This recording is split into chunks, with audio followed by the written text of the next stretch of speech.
വിശുദ്ധ യോഹന്നാൻ എഴുതിയ സുവിശേഷം 4-ാം അധ്യായം 1 മുതൽ തിരുവചനങ്ങൾ. യേശുവും സമരിയാക്കാരിയും.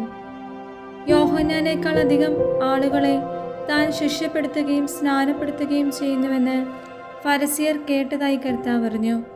വാസ്തവത്തിൽ ശിഷ്യന്മാരല്ലാതെ യേശു നേരിട്ട് ആരെയും സ്നാനപ്പെടുത്തിയില്ല. അവൻ യൂദയ വിട്ട് വീണ്ടും ഗലീലിലേക്ക് പുറപ്പെട്ടു. അവന് സമരിയയിലൂടെ കടന്നു പോകേണ്ടിയിരുന്നു.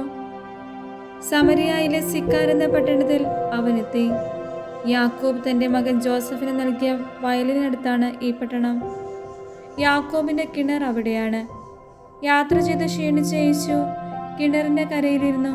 അപ്പോൾ ഏകദേശം 6-ാം മണിക്കൂറായിരുന്നു. ആ സമയം ഒരു സമരിയാക്കാരി അവിടെ വെള്ളം കോരാൻ വന്നു. യേശു അവളോട്, എനിക്ക് കുടിക്കാൻ തരിക എന്ന് പറഞ്ഞു. അവൻ്റെ ശിഷ്യന്മാരാകട്ടെ ഭക്ഷണ സാധനങ്ങൾ വാങ്ങാൻ പട്ടണത്തിലേക്ക് പോയിരുന്നു.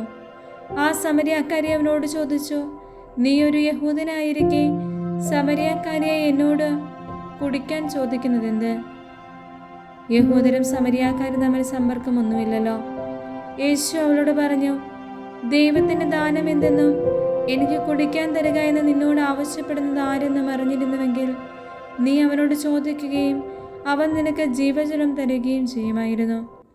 അവൾ പറഞ്ഞു, പ്രഭു, വെള്ളം കോരാൻ നിനക്ക് പാത്രമില്ല, കിണറോ ആഴമുള്ളതോ, പിന്നെ ഈ ജീവജലം നിനക്ക് എവിടുന്ന് കിട്ടും? ഈ കിണർ ഞങ്ങൾക്ക് തന്ന ഞങ്ങളുടെ പിതാവായ യാക്കോബിനേക്കാൾ വലിയവനാണോ നീ? അവനും അവൻ്റെ മക്കളും കന്നുകാലികളും ഈ കിണറ്റിൽ നിന്നാണ് കുടിച്ചിരുന്നത്. യേശു പറഞ്ഞു, ഈ വെള്ളം കുടിക്കുന്ന ഏവനും വീണ്ടും ദാഹിക്കും. എന്നാൽ ഞാൻ നൽകുന്ന വെള്ളം കുടിക്കുന്നവന് പിന്നീട് ഒരിക്കലും ദാഹിക്കുകയില്ല. ഞാൻ നൽകുന്ന ജലം അവന് നിത്യജീവനിലേക്ക് നിർഗളിക്കുന്ന അരുവിയാകും. അപ്പോൾ അവൾ പറഞ്ഞു, ആ ജലം എനിക്ക് തരിക, മേലിൽ എനിക്ക് ദാഹിക്കുകയില്ലല്ലോ, വെള്ളം കോരാൻ ഞാൻ ഇവിടെ വരികയും വേണ്ടല്ലോ. അവൻ പറഞ്ഞു, നീ ചെന്ന് നിന്റെ ഭർത്താവിനെ കൂട്ടിക്കൊണ്ടുവരിക. എനിക്ക് ഭർത്താവില്ല എന്ന് ആ സ്ത്രീ മറുപടി പറഞ്ഞു. യേശു അവളോട് പറഞ്ഞു, എനിക്ക് ഭർത്താവില്ല എന്നു നീ പറഞ്ഞത് ശരിയാണ്. നിനക്ക് 5 ഭർത്താക്കന്മാരുണ്ടായിരുന്നു. ഇപ്പോഴുള്ളവൻ നിന്റെ ഭർത്താവല്ല. നീ പറഞ്ഞത് സത്യമാണ്. അവൾ പറഞ്ഞു, പ്രഭു, അങ്ങൊരു പ്രവാചകനാണെന്ന് ഞാൻ മനസ്സിലാക്കുന്നു. ഞങ്ങളുടെ പിതാക്കന്മാർ ഈ മലയിൽ ആരാധന നടത്തി. എന്നാൽ യഥാർത്ഥമായ ആരാധന സ്ഥലം ജെറുസലേമിലാണെന്ന് നിങ്ങൾ പറയുന്നു. യേശു പറഞ്ഞു, സ്ത്രീയെ, എന്നെ വിശ്വസിക്കുക. ഈ മലയിലോ ജെറുസലേമിലോ നിങ്ങൾ പിതാവിനെ ആരാധിക്കാത്ത സമയം വരുന്നു. നിങ്ങൾ അറിയാത്തതിനെ ആരാധിക്കുന്നു, ഞങ്ങൾ അറിയുന്നതിനെ ആരാധിക്കുന്നു. എന്തെന്നാൽ രക്ഷ യഹൂദരിൽ നിന്നാണ്. എന്നാൽ യഥാർത്ഥ ആരാധകർ ആത്മാവിലും സത്യത്തിലും പിതാവിനെ ആരാധിക്കുന്ന സമയം വരുന്നു. അല്ല, അത് ഇപ്പോൾ തന്നെയാണ്. യഥാർത്ഥത്തിൽ അങ്ങനെയുള്ള ആരാധകരെ തന്നെയാണ് പിതാവ് അന്വേഷിക്കുന്നതും. ദൈവം ആത്മാവാണ്. അവിടുത്തെ ആരാധിക്കുന്നവർ ആത്മാവിലും സത്യത്തിലുമാണ് ആരാധിക്കേണ്ടത്. ആ സ്ത്രീ പറഞ്ഞു, മിശിഹ, ക്രിസ്തു വരുമെന്ന് എനിക്കറിയാം. അവൻ വരുമ്പോൾ എല്ലാ കാര്യങ്ങളും ഞങ്ങളെ അറിയിക്കും. യേശു അവളോട് പറഞ്ഞു, നിന്നോട് സംസാരിക്കുന്ന ഞാൻ തന്നെയാണ് അവൻ. അവൻ്റെ ശിഷ്യന്മാർ തിരിച്ചെത്തി. അവൻ ആ സ്ത്രീയോട് സംസാരിക്കുന്നത് കണ്ടവർ അത്ഭുതപ്പെട്ടു. എന്നാൽ എന്തു ചോദിക്കുന്നെന്നോ എന്തുകൊണ്ട് അവളോട് സംസാരിക്കുന്നെന്നോ ആരും അവനോട് ചോദിച്ചില്ല. ആ സ്ത്രീയാകട്ടെ കുടം അവിടെ വെച്ചിട്ട് പട്ടണത്തിലേക്ക് പോയി ആളുകളോട് പറഞ്ഞു, ഞാൻ ചെയ്ത കാര്യങ്ങളെല്ലാം എന്നോട് പറഞ്ഞ ഒരു മനുഷ്യനെ നിങ്ങൾ വന്ന് കാണുവിൻ. ഇവൻ തന്നെയായിരിക്കുമോ ക്രിസ്തു? അവർ പട്ടണത്തിൽ നിന്ന് പുറപ്പെട്ട് അവൻ്റെ അടുത്ത് വന്നു. തത്സമയം ശിഷ്യന്മാർ അവരോട് അപേക്ഷിച്ചു, റബ്ബി, ഭക്ഷണം കഴിച്ചാലും. അവൻ പറഞ്ഞു, നിങ്ങൾ അറിയാത്ത ഭക്ഷണം എനിക്കുണ്ട്. ആരെങ്കിലും ഇവന് ഭക്ഷണം കൊണ്ടുവന്ന് കൊടുത്തിരിക്കുമോ എന്ന് ശിഷ്യന്മാർ പരസ്പരം പറഞ്ഞു. യേശു പറഞ്ഞു, എന്നെ അയച്ചവൻ്റെ ഇഷ്ടം പ്രവർത്തിക്കുകയും എൻ്റെ ജോലി പൂർത്തിയാക്കുകയുമാണ് എൻ്റെ ഭക്ഷണം. 4 മാസം കൂടി കഴിഞ്ഞാൽ വിളവെടുപ്പായി എന്ന് നിങ്ങൾ പറയുന്നില്ലേ?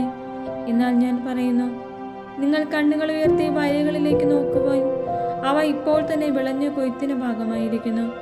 കൊയ്യുന്നവന് കൂലി കെട്ടുകയും അവൻ നിത്യജീവിതത്തിലേക്ക് ഫലം ശേഖരിക്കുകയും ചെയ്യുന്നു. അങ്ങനെ വിതയ്ക്കുന്നവനും കൊയ്യുന്നവനും ഒപ്പം സന്തോഷിക്കുന്നു. വിതയ്ക്കുന്നതൊരുവൻ, കൊയ്യുന്നത് മറ്റൊരുവൻ എന്ന ചൊല്ല് ഇവിടെ സ്വാർത്ഥകമായിരിക്കുന്നു. നിങ്ങൾ അധ്വാനിച്ചിട്ടില്ലാത്ത വിളവ് ശേഖരിക്കാൻ ഞാൻ നിങ്ങളെ അയച്ചു. മറ്റുള്ളവരാണ് അധ്വാനിച്ചത്. അവരുടെ അധ്വാനത്തിന്റെ ഫലത്തിലേക്ക് നിങ്ങൾ പ്രവേശിച്ചിരിക്കുന്നു. ഞാൻ ചെയ്തതെല്ലാം അവൻ എന്നോട് പറഞ്ഞു എന്ന ആ സ്ത്രീയുടെ സാക്ഷ്യം മൂലം പട്ടണത്തിലെ സമരിയാക്കാരിൽ അനേകർ അവനിൽ വിശ്വസിച്ചു. ആ സമരിയാക്കാർ അവന്റെ അടുത്ത് വന്ന് തങ്ങളോടൊത്ത് വസിക്കണമെന്ന് അവനോട് അപേക്ഷിക്കുകയും അവൻ 2 ദിവസം അവിടെ താമസിക്കുകയും ചെയ്തു. അവന്റെ വചനം ശ്രവിച്ച മറ്റു പലരും അവനിൽ വിശ്വസിച്ചു. അവർ ആ സ്ത്രീയോട് പറഞ്ഞു, ഇനിമേൽ ഞങ്ങൾ വിശ്വസിക്കുന്നത് നിന്റെ വാക്കുമൂലമല്ല, കാരണം ഞങ്ങൾ തന്നെ നേരിട്ട് ശ്രവിക്കുകയും ഇവനാണ് യഥാർത്ഥത്തിൽ ലോകരക്ഷകനെന്ന് മനസ്സിലാക്കുകയും ചെയ്തിരിക്കുന്നു.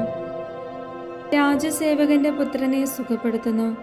2 ദിവസം കഴിഞ്ഞ് അവൻ അവിടെ നിന്ന് ഗലീലയിലേക്ക് പോയി.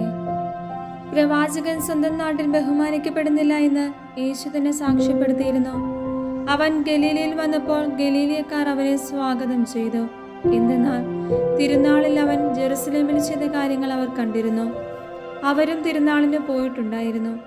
അവൻ വീണ്ടും ഗലീലയിലെ കാനായിലെത്തി. അവിടെ വെച്ചാണ് അവൻ വെള്ളം വീഞ്ഞാക്കിയത്.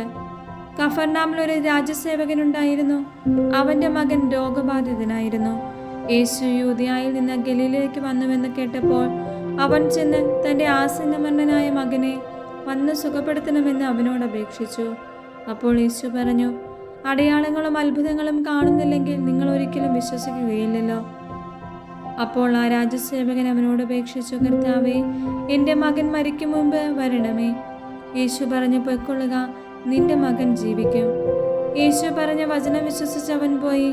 പോകും വഴി മകൻ സുഖം പ്രാപിച്ചിരിക്കുന്നു എന്ന വാർത്തയുമായി ഭൃത്യന്മാർ എതിരെ വന്നു.